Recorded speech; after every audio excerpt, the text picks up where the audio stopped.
Kings and Queens. I'm Stephanie Rivers, and you're watching a special edition, the Insurrection Anniversary Edition. So come on in, welcome. I am multicasting on various platforms. So if you are looking, you might be looking, listening on YouTube or Facebook or Instagram or Twitter. We want to welcome you to the conversation. And of course, Happy New Year to you.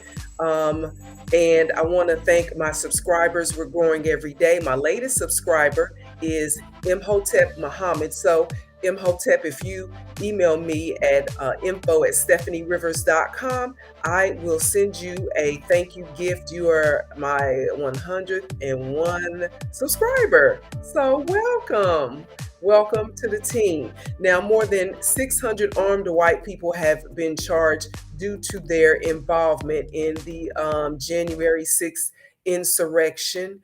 And I'm sorry, more than 600 people, right, were charged. But and it happened almost a year ago. But as of today, only about 25% of those charged have been punished. And even when they break the law and it's on video and they post it to their social media, white people still get the privilege of the benefit of the doubt.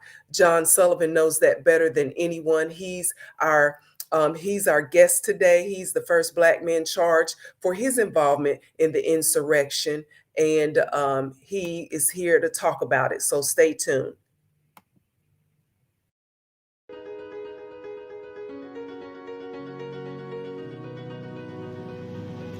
Hi, I'm Stephanie Rivers, and I want justice for Breonna Taylor because the police officers involved showed reckless disregard for her life and the lives of her neighbors. Her. So you're saying she essentially died on the floor right there? The second that she got shot, she was. Family, did the city of Birmingham, did anybody say, did the church, did anybody say there's more to?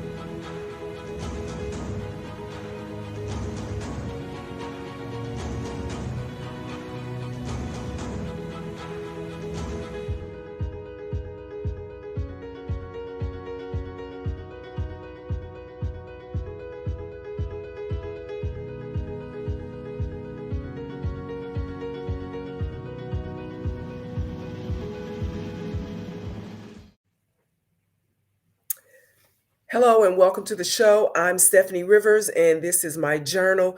And if you are watching, be sure to tell somebody because we've got a special guest. His name is John Sullivan and he goes by Jaden X, an activist John. And he's here today to talk about his experience during last year's insurrection. And as of today, only 162 protesters have been punished for their felonious crimes connected to the insurrection at the U.S. Capitol. But if you compare that to the number of non-violent protesters convicted during the 2020, summer of 2020 Black Lives Matter protests after the modern-day lynching of George Floyd, it's clear that even when armed white people commit felonies on video and post it and they're proud about it, they still get the benefit of the doubt. So here to talk to us about his experience, what he's going through is John Sullivan. Welcome to the conversation. Thank you. Thank you for having me. It's great to be here. And I know a year ago we had you on, and so thank you for making time to come back and talk to us about it. We interviewed you after the insurrection, and at that time, law enforcement was investigating you because some people said that you were a part of the protest, but you claimed that you were there as a journalist to document the event. And at that time, you were charged, or they were about to charge you. They were trying to consider whether or not they were going to charge you. What ended up happening with that, with those charges?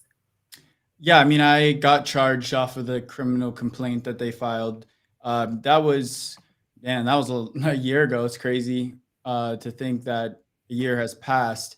It flew by pretty fast. to be honest with you, but I got charged with a whole bunch of things. I have 8 indictments or yeah, federal indictments on like different charges, like obstruction of official proceeding, just absurd things. Especially that one, I think, is the most absurd, just because I mean, I've never supported Trump. There's been plenty of evidence out there prior to the Capitol. I mean, like, I was at the March on Washington uh, earlier that year in June in 2020, and I think a lot of people have seen the speech where I said I'll rip Trump out of office or whatever. Basically, I mean, that statement of itself, I got investigated by like the Secret Service at the time to like see if I was a threat to the president, and they even went to talk to my parents and stuff like that. So I've never like got any charges that stemmed from that comment itself. But just to say that I've never had the inclination to try and overturn an election, which, you know, Trump is losing. So, yeah. And you know what? A lot of yeah, a lot of people at this time. So are you? eh, A lot of people have been charged, and some, not a lot, percentage wise, have been had their day in court or have been punished. Let's say. So what has happened? Are you still in the middle of uh, of a trial? Are you waiting for it? Is there a trial date? What's the final outcome at this point a year later? So I probably won't have a trial date for, I would say, or my trial until like maybe 2 years, a year and a half from now. I know you're like that. It's a long time. Trust me. I know, but COVID is a consideration in the factors of like, are they able to like hold hearings? And personally, I wouldn't want to do a virtual hearing. Would like to do it in person, just because it's a different factor when you're with somebody and like how they convey their mannerisms and express themselves. So I don't think you can get that feeling over a virtual setting, and that goes a long way in improving my innocence in the situation. But yeah, I'm in the midst of just discovery, gathering documentation, stuff like that. So once we have a better overall understanding of the landscape, especially with the January 6th committee and all their work that they're doing. I think they're doing God's work in a way, just because they're holding these people responsible, and they need to hold them responsible. And I'm not talking about the people that were basically pawns who entered the Capitol. And I think truly those people who entered the Capitol, they're just a pawn in the game of these politicians like Trump, Rudy Giuliani, and all those people that were speaking out the rally, like Alex Jones. They were the ones instigating the riot. They were loyalists to Trump, and they were terrorizing, our country and trying to overthrow our democracy. And that's what I went to the Capitol to do, is to expose them and to expose basically their attempt to do just that and hold them responsible for their actions. And my footage put probably over 300 people in jail. So I did what I set out to do, and I've been open and transparent about everything that I'm doing. I've never hidden from interviews. I've never hidden from, speaking out publicly, because I have nothing to hide. And because I believe in speaking the truth and giving the truth to the public, which is what I set out to do. Because things would be covered up, which they tried to do. Blame would be tried to, shifted towards somebody else or other organizations or political parties, which, Trump and all of his allies decided to, shift the blame to only one black man and say Antifa was there and BLM was instigating the crowd, which is anything but the case. But, I'm being made into a political pawn, which is, what I didn't expect it to come out the way that it did, but I can see a bigger picture now looking back. I understood that they were trying to shift the blame by them, stating that they were going to dress as Antifa and all black. And so I understood that they were trying to take the blame off of themselves and put it on somebody else. And so that's why I went there, to expose that, because I was not going to let them get away with trying to overturn an election and to destroy our country. That's just not, I feel like I have a duty, if I recognize something to that level. I have a duty to my country to tell that story and to make sure that they are held accountable at the end of the day. And I didn't see anybody, from what I could see, wanting to put themselves into that situation. And me being a journalist and investigating all of that, I could have ignored it because it was like I would say a scary situation, especially because I'm just surrounded by white supremacists, people who are racist, Trump supporters that, I mean, prior to this, they already knew of me, not in a lesser way. After the Capitol, it became, much more increased heightened awareness of who I was. But I guess in the protest scene, like the right wing protesters knew of me as Antifa and BLM because they just wanted to mark me as that. So that in and of itself is what I went there to do, is just to expose their racism and their white supremacy. So you had a dual role in your, according to yourself, to be to defend your, um, so that the people there wouldn't mislabel who was doing the rioting, and two, to document it, which could have been just one thing, but document it, so in case anyone needs to know, you would have the video. So let's go back to the video, because you said a lot in there. In your video, one of the videos that you captured was the shooting and subsequent death of armed protester Ashley Babbitt, who was in the process, after going through committing, let's say, various felonies, to get to the point where she was climbing through a broken window of a door to cross over. She was shot by a Secret Service agent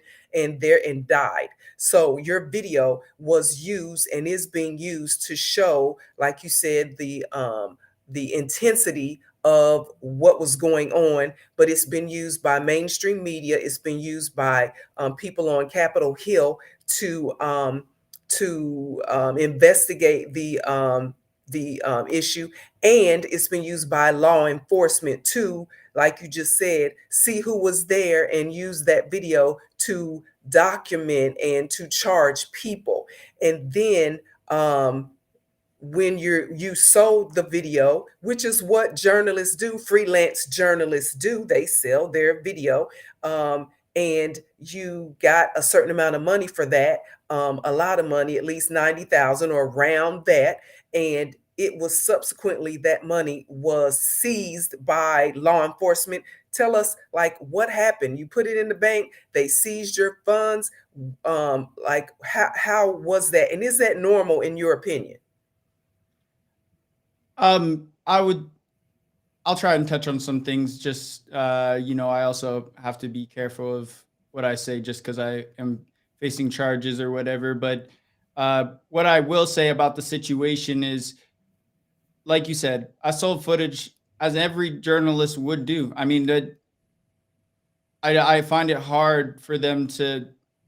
Well, I don't even know what to think, other than that. That's highly racist of them to say that I am basically, I agitated the crowd because because I was there recording and documenting and then sold my footage. Like, I had planning of that, like, which is just impossible. And I can tell you that it's really, really hard to sell your footage. Like, first off, you have to have the connections to do so. It's just like you don't just walk out of somewhere where you've recorded a protest or scene occurring and just automatically have the proper contacts to sell that footage, much less get a price for it. That being stated, I gave the government the receipts like, they didn't ask for it. They didn't ask for me to hand over documentation of what I got paid. I gave it to them willingly. Like, I gave it to them to say, hey, look, I'm a journalist, like this is what I make. And then they say, oh yeah, well, look what we found, we're gonna take it from you. And like I wasn't hiding it, Hmm. I had it in my bank account. Like if I'm committing a criminal activity, promise you on that, like do you think any criminal gonna keep that in their bank account? No, it's just like it doesn't make sense. And I guess Well, they that's play me as why stupid.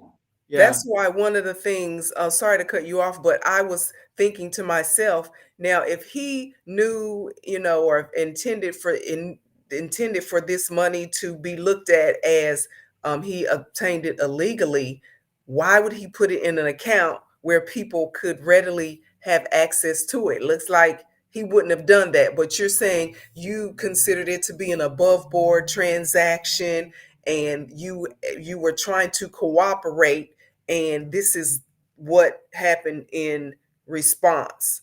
Everything that I did was legal. Everything that I did was legal. I have my own business. Like I have a LLC that I started.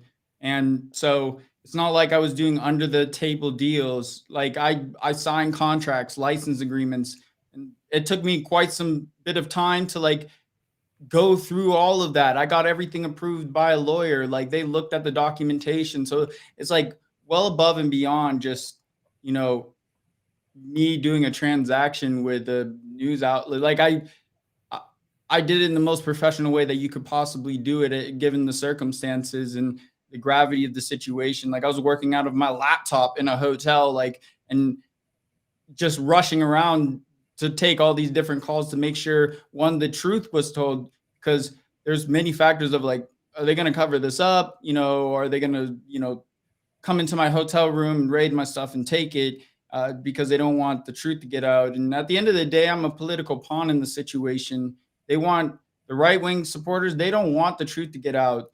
They don't want the footage to be shown because you know I incriminated over 300 people and probably continue to go on. And if you look at my footage, I mean, you can see everybody's face in 4K, which is exactly what I set out to do. Is to you know, I had all the equipment. It's not like I just showed up with, you know, a shitty camera, so to say, and just documented that and said, "Oh, I'm a journalist." No, I came with everything that a journalist would do, if not better than most of the other journalists that were there too. So, at the end of the day, I'm being targeted by the right wing supporters to discredit me and to try and hide the fact that they were there trying to, you know, be traitors to our country and overthrow our government. As simple as that. And yeah, I can't put it any other way. So that leads me, so that was a question that I had, and what other people might have is, what kept mainstream media videographers or mainstream media journalists from going as far in as you went in? Were they actually there and we just never really knew that? Um, Maybe that's why some people feel like you were a part of it because you were so far in the building in the midst of people, and CNN wasn't in there. So if CNN wasn't in there, then maybe he was not really a journalist. Do you understand what I'm asking? Yeah, yeah. So I think you bring up a good point. Uh, CNN got kicked out of that protest way early on. Like there's footage online that you can reference to, and basically they got assaulted. And that's because they don't know how to blend into a crowd to get the footage in that type of situation. I've been documenting protests all year on the BLM side, on the Trump pro Trump side. So all of those, I've been sort of collecting the skill sets to be able to understand my environment and and when I need to be and how I need to conduct myself to achieve the goal that I set out to do, which is capturing the action, what is occurring around me. So for people who are thinking, why are you able to get up there? I mean, at the end of the day, I'm able to get up there because I built that experience and that skill set specifically geared towards these type of protests or riots and all of the above. Like I'll go, like it's not like I don't go to peaceful protests. I go to all types of protests. It's not like I know one is going to be violent over another. It's just you. I mean, you can tell based on certain language that is being used prior, but for the most part, like I'm just there to record and document, I guess you could say, the civil unrest that is occurring in America in the course of like 2020 and 2021. So the reasonings on why CNN and these other major news outlets weren't in there is because they didn't have the skill sets to be able to blend in with the crowd. I mean, that's simple as that. It If they were given the opportunity to, or they had that skill set, they would. But that's why they depend on independent journalists like me and other journalists that were there, like BG on the scene. I'm pretty sure you've seen his footage. He goes a lot of pro Trump stuff, but that's irrelevant. He's an independent journalist too. But you know who gets where the news outlets get that footage from? Independent journalists, and that's what they rely on. And so for people to discredit, I guess, us as being lesser than mainstream media, it's not true. Because we coexist. One does not operate without the other. So that's just how I view it. So, having gone through all that you've gone through, do you regret being there that day? Do you regret taking that video of Ashley Babbitt's last moments of life? How do you feel about being the person who brought that to America and to the world? Yeah, I don't regret anything, and I wouldn't change anything. And the only reason I say that is because I wouldn't have gotten what I got, and I wouldn't have been able to tell the story that I told. And I told it exactly the way I wanted it to be told. Now, the consequences after that and people's actions that they took against me, that's on them.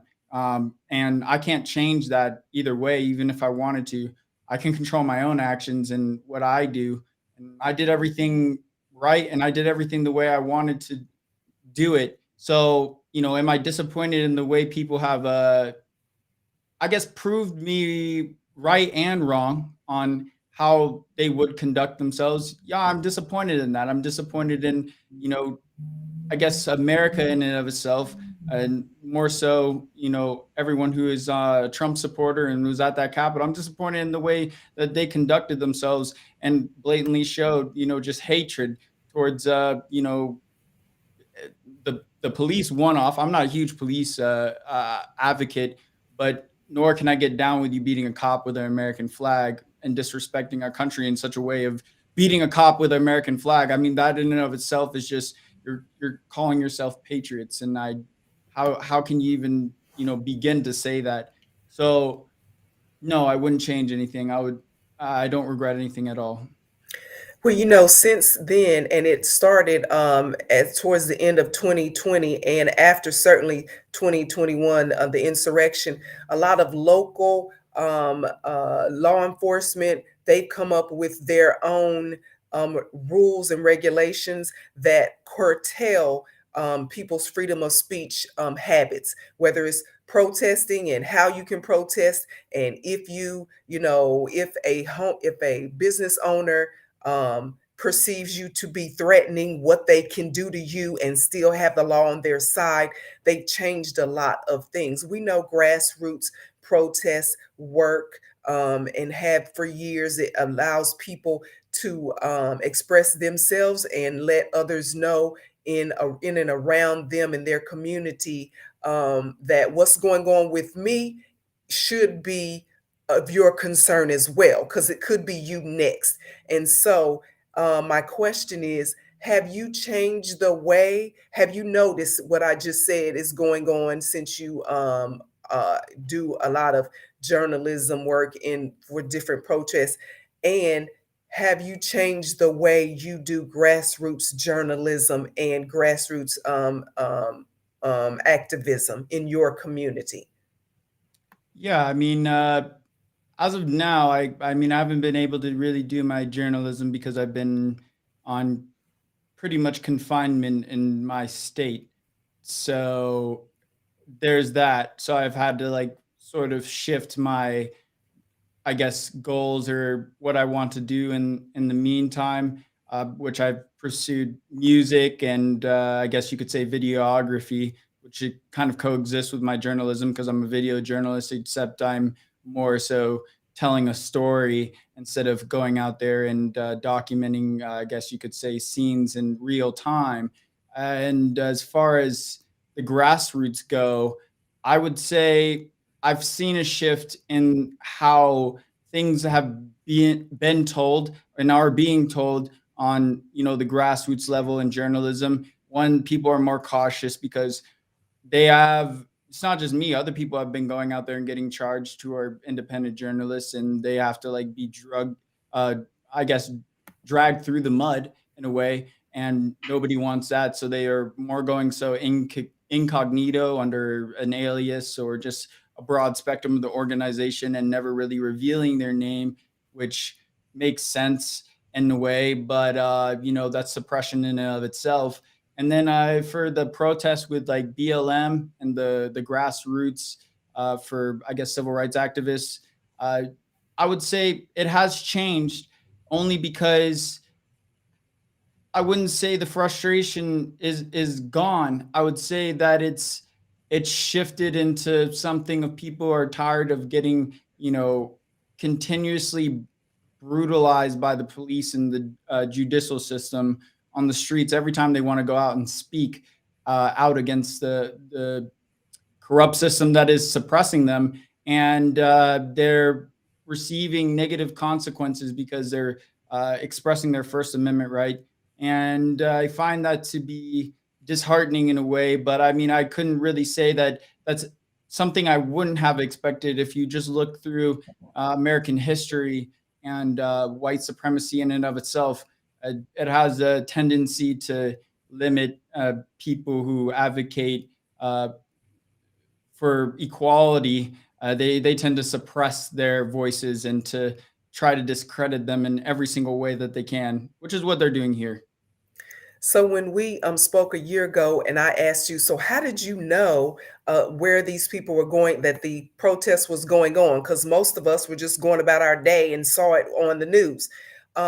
So are you still connected to the dark web? And if so, is anything planned that you know of for the anniversary of the insurrection that you can let us in on? um, I would say that, I knew about it just because of online forums and public stuff. It's not only the dark web; it was pretty much everywhere. You just need to know where to look and have a inclination to do so. I think people came from a place of they didn't know that it was even like a forethought in anyone's mind. If you're in that community like I was, I mean, everyone's talking about it, BLM protesters, and you could say Antifa. And I just use Antifa as a broad spectrum for, you know, these left wing anti fascist groups. But every single person was talking about it for the most part. And, now it's died down a lot just because of the investigation that's occurring. But I'll tell you this: if the January 6th committee, if the DOJ, Merrick Garland, I believe, if he doesn't hold the people, the leaders of that riot responsible, of the insurrection, they don't hold those people responsible, it's going to be different next time. And it's not going to be something that is going to be even similar to what happened at the Cap. They're going to bring guns this time, and that's a scary thought. And that is, I think that's really truly the reality. There, I mean, they're already talking about like the military and like a potential coup and a split because of the two dividing parties, and Trump really pushing a narrative that the election was stolen. People are like really believing in that, and if that is the case, and people are not held responsible, it makes people think that they can get away with it, and they're going to keep pushing as far as they can. And once they get to a certain point, there's no turning back. So I hope and I pray to God that they hold Trump and all of his loyalists responsible for their planning of the insurrection. That's as simple as I can put it. If that doesn't happen, then I guess we will regret that. That's for sure. So you are biracial, but when people look at you, they see a black man.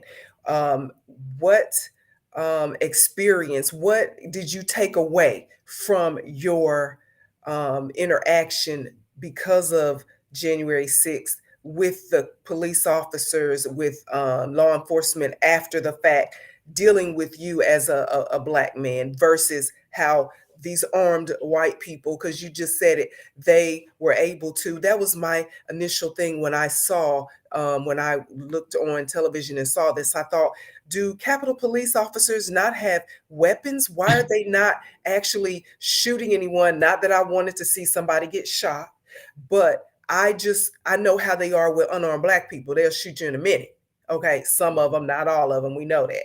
But I was like flabbergasted as to the amount of respect and reserve that they showed armed white people, that they don't show unarmed Black people. So, what was your experience?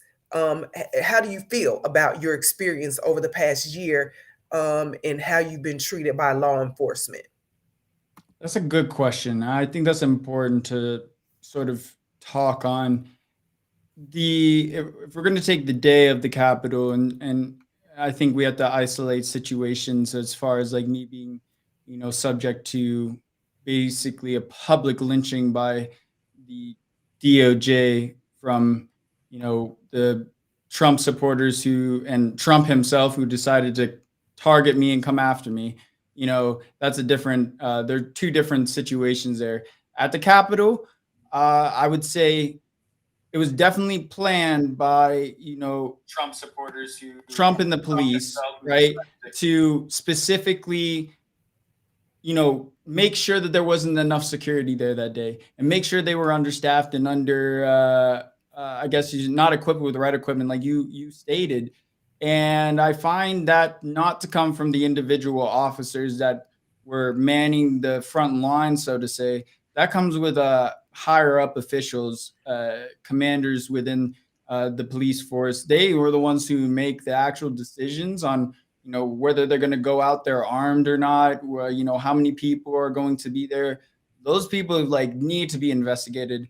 Like I said, the people on the ground that day were not really anything but pawns in the situation. So I, have stated before, I don't hate all police, but because I have some family members or relatives that are police officers, and I don't see them as bad people, but I also know that there's a lot of bad cops out there, and the system is inherently corrupt, and so I do have disdain for that. But there that day, I saw a lot of officers who were placed in harm's way knowingly, and who were fighting for their lives against these people who were trying to overthrow our government. They did the best they could with the equipment that they had. But, you're also right in the assumption, why weren't guns drawn? I literally thought that somebody was going to get shot on the steps of the Capitol, because of what they were doing. Right. They Mhm. grabbed a riot shield and started hitting a cop with his own riot. I'm like, that's a cause for getting shot. Correct. Tell me, a Black person does that, they're already dead. That you won't even get the shield out of his hand. He's gonna shoot you before that even happens.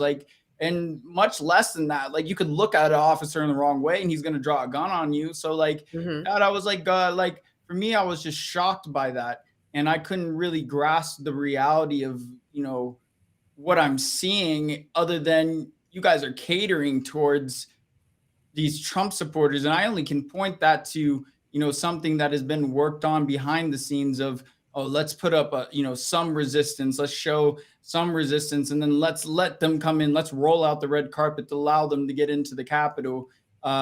So that is where I see something that is entirely, excuse my language, fucked up, right? Because we got to be subject to, the utmost scrutiny by law enforcement. And then for these terrorists who are trying to overthrow our democracy, now you roll out the red carpet and allow them to I can't even grasp, because it's literally United States Capitol. If you were talking BLM protesters, right? And they protest on the street. They're not, and they're, let's say the worst that maybe anyone has done is probably try to burn down a store or smash a window to the store. That is a huge variance in escalation versus the US Capitol. Like the United States Capitol should be the most secured place on the entire face of the planet. One, because it's the capital of the United States and we're the most powerful country in the world, so to say. And then also members of Congress are meeting there to count the electoral ballots. What more? Where does the security go wrong on that? Like, tell me if armed, if there was an invasion of our country of armed militants trying to overthrow our government, tell me how easy it would have been for them to do so that day and kill every single person there. Like they would. That's my dilemma. I just can't understand how that even occurred, right? Like basically that's how I know that Trump and his loyalists were infiltrating, which or kind of told all of them to say, hey, roll out the red carpet for these guys, let them in. Let's scare the members of Congress into submission. Let's scare them. And if not, maybe they might be able to get through. But I can tell you, that is definitely something that you have to see and understand, that they wanted to pressure Mike Pence into, overturning the electoral ballots from being counted and electing Biden as president. And what better way to do that than allow them into the Capitol, which is exactly what Trump did. And that's why I say he needs to be held accountable. You can't tell me that anybody else did that. You can't tell me that it was a secret plot by the Democrats to do. In what world would they want the election to be halted? Even if it was, people are saying, oh, it's a setup by the Democrats. No, at the end of the day, the biggest person who has a motive at the situation is Trump. And he told people to march over to the Capitol. He funded all of that, and so did all his constituents who were there. They poured their money into the rallies that preceded that. They instigated the crowd to a point where they were ready to go and basically, I guess they believe, doing their patriotic duty to try to hold to the Constitution. That they were brainwashed by Fox News and all of these other right-wing media outlets. Literally, that in essence is highly concerning. And I think that people really need to take notice and take heed to the fact that it's not just a surface layer. You're seeing a surface layer of all the people being charged. The DOJ is doing that to appease you as a mass of people. Oh, look, we charged 700 people who were inside the Capitol. Great. I think they should be charged. All right. Don't get me wrong. But that says nothing to me. Once they start charging people like Rudy Giuliani and people within significant political standings in the government that had direct influence on the Capitol riot, like Marjorie Taylor Greene, they were pushing all of these narratives the entire year and up to that day. Those are the people, when you charge them, I'll be like, good job. You did your job. Now you're just, to be honest, I think they're pussyfooting around the situation. They're not getting to the root of it because they want to have like a political standing of like, oh, we don't want to charge, the people that are actually responsible for it because, that will put a lot of political pressure on us and that could taint us and that could destroy our career. That's what they're thinking. And that's exactly, why I think they're doing a terrible job at the moment. The January 6th committee, they're doing good because they're actually saying, hey, this is what has happened and these are the people responsible. It's up to the DOJ, the Justice Department, Merrick Garland to, pull up their big boy pants and go after these people. So I know that you were, and I know you said a lot, and it made me think of a lot of questions. But before I get away from it, you did mention that you have family members who were a part of law enforcement, and you were adopted by white parents who you and your brother were raised by white people. What has your family said, what is their stance on what's happening to you, what happened at the Capitol versus, what has been their level of support and their stance on all of this as white people and as your parents? Yeah. So funny thing is that I have three brothers first off, and we're all adopted by different birth parents. Okay, and my parents are huge advocates for Trump, right? Shocker that I'm a different sort of belief system than they are, but we're all individual people and we all have our own individual beliefs at the end of the day. But what I can tell you is that no matter how much my parents really believe in the fraudulent election. Like they believe in that. Like I try to convince them but they like steadfast. Like they have foxitis, and like it's scary to me that that that's sort of their mindset. But at the end of the day, they have the utmost belief in me and like my innocence and knowing exactly why I was there and knowing everything prior to like the Capitol. I mean, they know that I'm being targeted as a political pawn in the situation, even though that they support, these I guess you could say Trump supporters. They also condemned the fact that they are lying, that they have no moral integrity in the situation. Like if they didn't come out and publicly apologize to you afterwards, like they don't have moral integrity. I like talked to my dad about this just like 2 days ago. So at the end of the day, you know, I see that as saying a lot because it's not like they could have easily just condemned me altogether and just basically told me to like go F off and like you're not our son anymore or whatever. But I think that's impossible for them to do because they know like I'm not anything that the media has made me out to be, a violent instigator that went there for that sole purpose to do. Like it's just not. I know I don't understand. I can't even rationalize how that would be. How I would come to like start doing something like that. Like I would have personally, I think I would have to have like a motive to do so where I have no motive to do so. Like you're basically telling me I had a motive to instigate the crowd to violence, and in return, that is saying that I wanted to overturn the election, right? Because like if I instigate the crowd to violence, then that's saying that I wanted to overturn the election. I wanted them to like do that, which is untrue. Like unbelievably untrue. So like I can't grasp like how that notion is even like being theorized in anyone's head. Maybe because it's a lack of or ignorance on who I am and my beliefs. But I mean, I feel like there's plenty of stuff out there to contradict that. But anyways, my parents are like basically they support me and they're loving people, and of course they adopted me. So I'm I treat them as family just because I know nothing else. Like I was adopted at birth.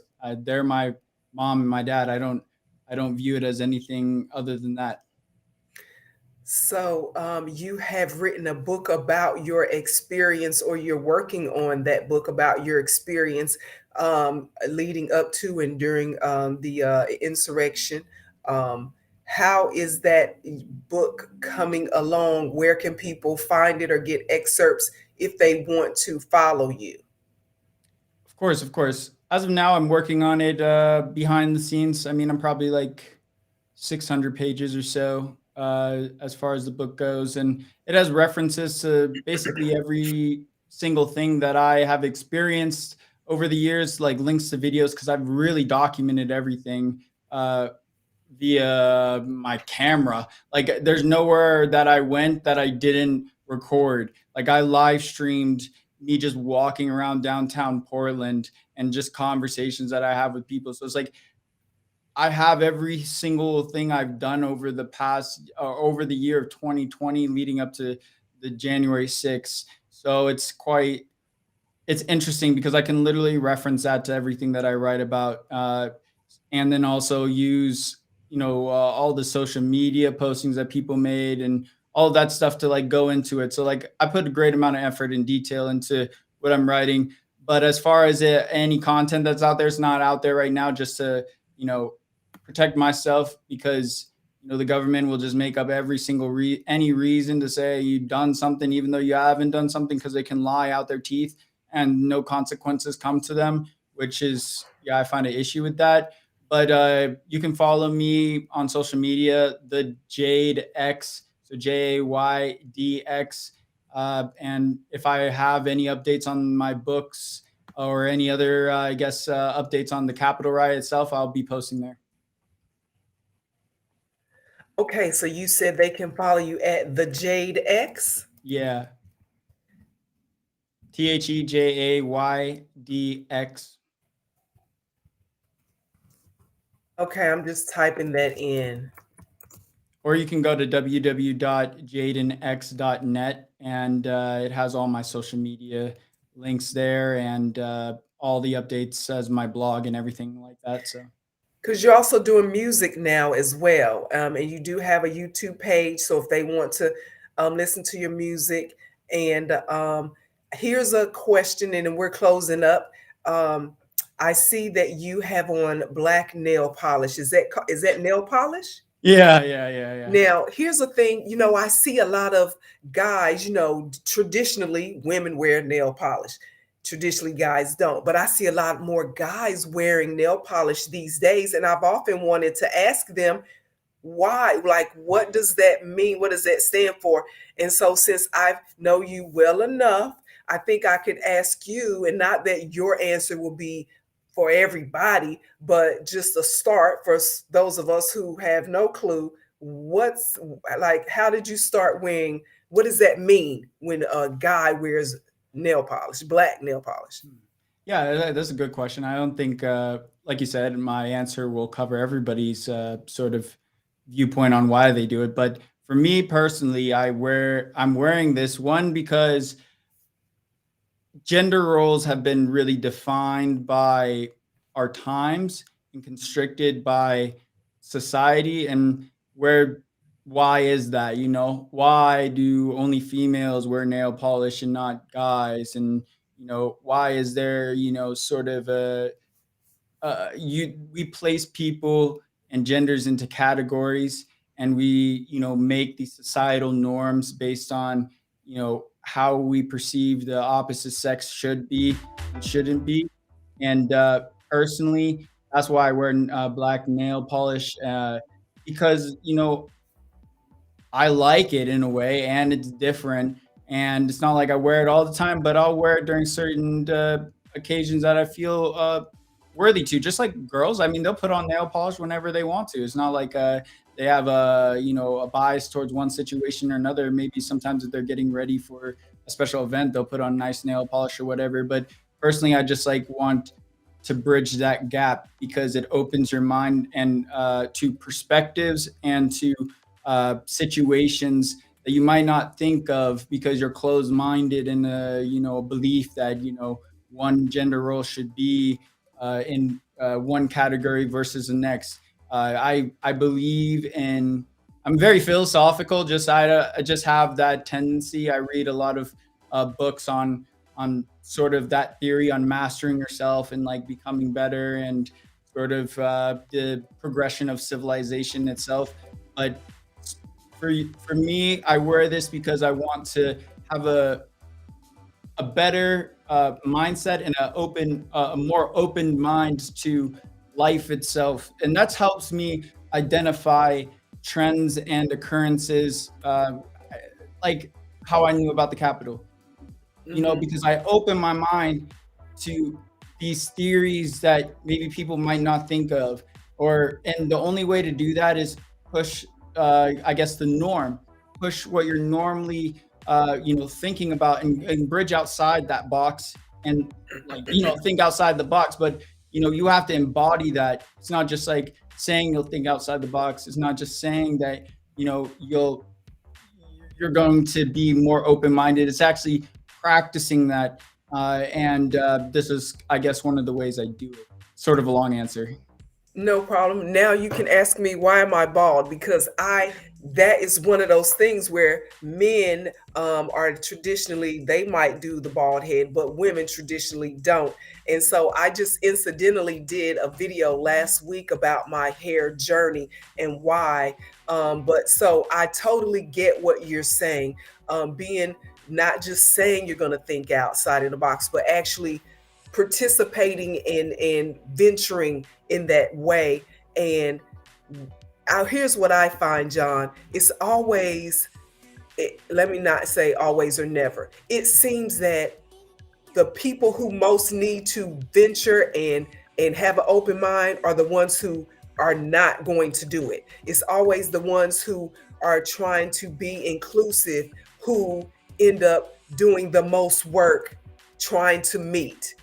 And so, that is my philosophy on that. Why is that? So, at any rate, is there anything that I didn't ask that you want to share with us? Because we're closing up. And if you haven't already, to my viewers, be sure to like, share, and subscribe so that the next time I do videos, you'll be the first to know. But, John, is there any closing comments that you would like to share with us? Yeah, I mean, to your comment prior, basically you're spot on the fact of the matter, people who are closed-minded, I mean, they're not going to really make that effort, and that's just how it is. And I think that's what we're seeing at the Capitol, at all these people who are white supremacists. Like, they're very closed-minded, they're set in their ways and they don't want to change. And just because you pass laws saying that people can't be racist anymore doesn't make them any less racist. You just go into hiding. And I think that's what we saw come out. People came out of their hiding places and decided to flaunt their racism publicly and openly, and Trump enabled that to occur. But as far as everything that we covered here today, I mean, we covered a lot. I wouldn't say that I have too much additional to say other than I'm just living my life, to be honest. I'm just living my life and trying to live the best life that I can. And I'm not here to incite violence. I don't really care about violence too much. Like, I'm not a violent person at all. Like, I can barely punch somebody, to be honest with you. Like, not even barely, I just can't do it. Like, I every single time, like, I get to a point of probably anger at that point, like, and I try to raise my fist. It's just like some weakness that comes over me that I wouldn't, like, I just can't do it. And then, have people got me to that point? Yeah. Sometimes my brothers have gotten me to that point, but even then I could never raise my hand and hurt somebody. So, like, I find it very, maybe disheartening that people immediately think that that is the case just because of whatever I could have said in the video. It's just to protect myself. I'm surrounded by these people who are violent, right? They're hitting cops with riot shields. They're breaking into the Capitol building. No one's there to protect me. Cops can't protect themselves, right? Like, so what do you want me to do? You want me to start condemning their actions immediately on the spot? Is the quickest way for me to die, right? Like, Right. I didn't want that to happen to me. And so, like, I got to do what I have to do to, one, get the footage, and then one, to protect myself. Like, it's just as simple as that. And I think people don't really understand because they've never inserted themselves into situations like that. They've never put themselves out there in situations which are dangerous. And you might say, oh, well, you don't like violence too much. Why are you putting yourself in dangerous situations? But that comes back to why I wear black nail polish as well, because I'm putting myself in situations that make me uncomfortable, which makes helps me grow as a person, helps my mind expand. And that is why I insert myself into situations that I might not feel, so welcomed, and might be really dangerous. Like, I could die. Like, a gun, you could say someone got shot. Someone did get shot and died, and I was right there in front of the guns that were being pointed at her. And so, like, I'm literally putting myself in life or death situations, but that helps you, open your entire mindset to the perspective that life is really short. And if you don't go out and take chances and risk things that risk your life and risk not only your life physically, but your life as far as just in general. Like right now, my life is altered irreversibly down a path because I chose to go and document the Capitol riot. Like I've never, like the time over this year or 2 years I'll never get that time back. Right. So like I've altered my life irreversibly, but I was willing to do so. Like I understood, uh, I'm putting myself in a dangerous situation. Would I know that I would be not lynched on the spot, but lynched afterwards, and I guess the media and in the judicial system? I didn't know that, but I knew that there was a danger of going there. But I like I said, you have to be willing to put yourself in situations that are uncomfortable, and by doing so, you grow as a person, and you become stronger. So back to the point of what you made earlier, do I regret going? No, because I'm growing stronger as a person. I want to face trials in my life, whether it's justly or unjustly. Like I want to have that in my life because one, it'd be a really boring life if you didn't go through like any sort of conflicts or something that helps you. You have to overcome and grow. Stronger from. That is how you progress in anything. Is you fail, you fail a lot, and then eventually you succeed at that. Or that is in essence is what I take away from the situation in its entirety. It only prepares me for what is to come, because I believe firmly in life places you in circumstances and situations that help you progress towards where you're going to go and what is to come. And I believe there's going to be a lot harder trials to come. So that hopefully just prepares me for that. But that's my last 2 cents on it. But that's sort of my mindset on the situation. And that's how I think on a daily basis, I guess you could say. Well, we appreciate you sharing your lessons with us and your journey over the past year. And so we will keep in touch with you to see how the criminal case pans out. And in the meantime, people they can find you at the Jade X, Yep. and to follow you at jadenx.net. And I'll keep in touch with you as well. And thanks again for your time. And we'll see you next time. Yeah, thank you. I appreciate it. All right. Have a good one. You too. Bye. All righty, family. And thank you again for being with us. This is a special edition of my video journal. I'm Steffanie Rivers, and we were talking with John Sullivan, also known as Jaden X.